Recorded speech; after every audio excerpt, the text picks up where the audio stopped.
अन्नपुर नाम के एक गांव में शादी चल रही होती है। वाह, मजा आ गया फूफा जी। शादी में क्या खाना बना है, बाराती तो उंगलियां चाटते रह जाएंगे। हाँ, तुमने सही कहा, पनीर की सब्जी का तो कोई जवाब ही नहीं। दूसरी तरफ पंडित जी फेरों की तैयारी कर रहे होते हैं कि तभी वहाँ एक चुड़ैल आ जाती है। अरे मर गया रे, ये चुड़ैल यहाँ क्या कर रही है? अरे दिवाकर जी, ये आपकी कौन सी रिश्तेदार है? अरे मुझे क्या पता, क्या भाग्यवान, कहीं ये तुम्हारे मायके से तो नहीं आई है।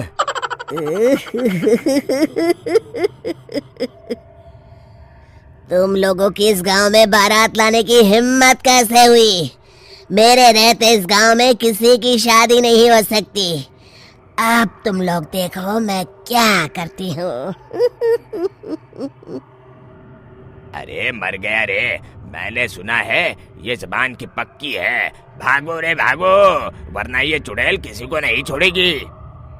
हाँ, तुम सही कहते हो मोहन भाई, यहाँ से भाग लेने में ही हम सबकी भलाई है। देखते ही देखते शादी के मंडप में भगदड़ मच जाती है और चुड़ैल सब कुछ उजाड़ कर रख देती है। फिर एक दिन मोहन की शादी तय हो जाती है। अरे भाई, अगले हफ्ते मेरी शादी तय हो गई है, लेकिन इस चुड़ैल की दहशत के मारे तो मेरे हाथ पैर कांप रहे हैं। अरे मोहन, तुम्हारा दिमाग तो खराब नहीं हो गया?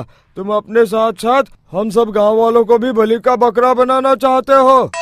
उस चुड़ैल के रहते तुमने अपनी शादी के बारे में सोच भी कैसे लिया? देखो गोपाल, डर तो मुझे भी लग रहा है, लेकिन उस चुड़ैल के डर से मैं जिंदगी भर कुंवारा तो नहीं रह सकता।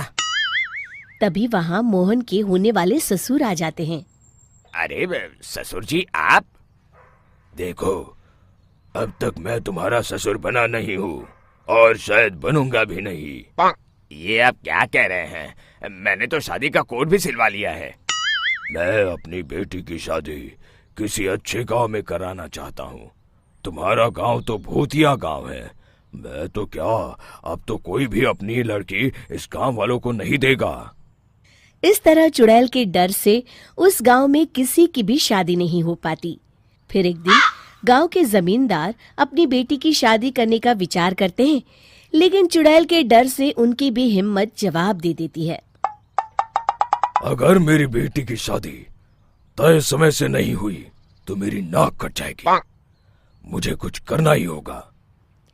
एक सलाहकार के कहने पर जमींदार काशी से एक बहुत ही नामी तांत्रिक को अपने घर बुलवाते हैं, जो भूत चुड़ैल को पकड़ने में माहिर माना जाता था।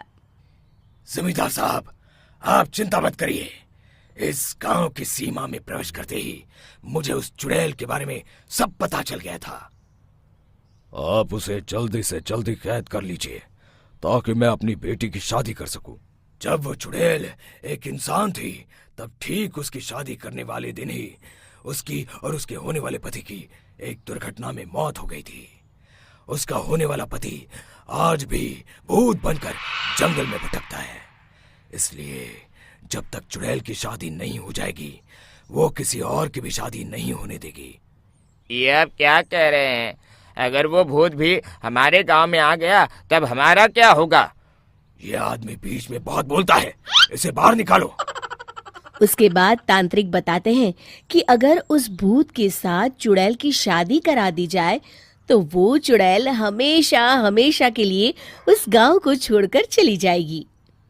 जमींदार साहब, आप अपनी बेटी की शादी की तैयारी शुरू कर दीजिए। मैं कुछ गांव वालों को अपने साथ लेकर उस भूत को ढूंढने जंगल की ओर जाता हूँ। इस तरह जमींदार निश्चित होकर अपनी बेटी की शादी करवाने लगते हैं, लेकिन तभी वहाँ चुड़ैल आ जाती है। मैंने तुम गांव वालों को समझाया था ना कि इस गांव में कभी कोई शादी नहीं करेगा। लगता है तुम लोग मुझे हल्के में ले रहे हो। चुड़ैल जमींदार की बेटी को उठा लेती है।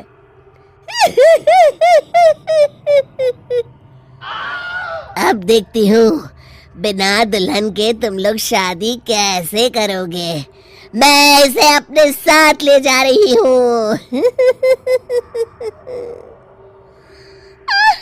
छोड़ मुझे, पिताजी, मुझे बचाइए।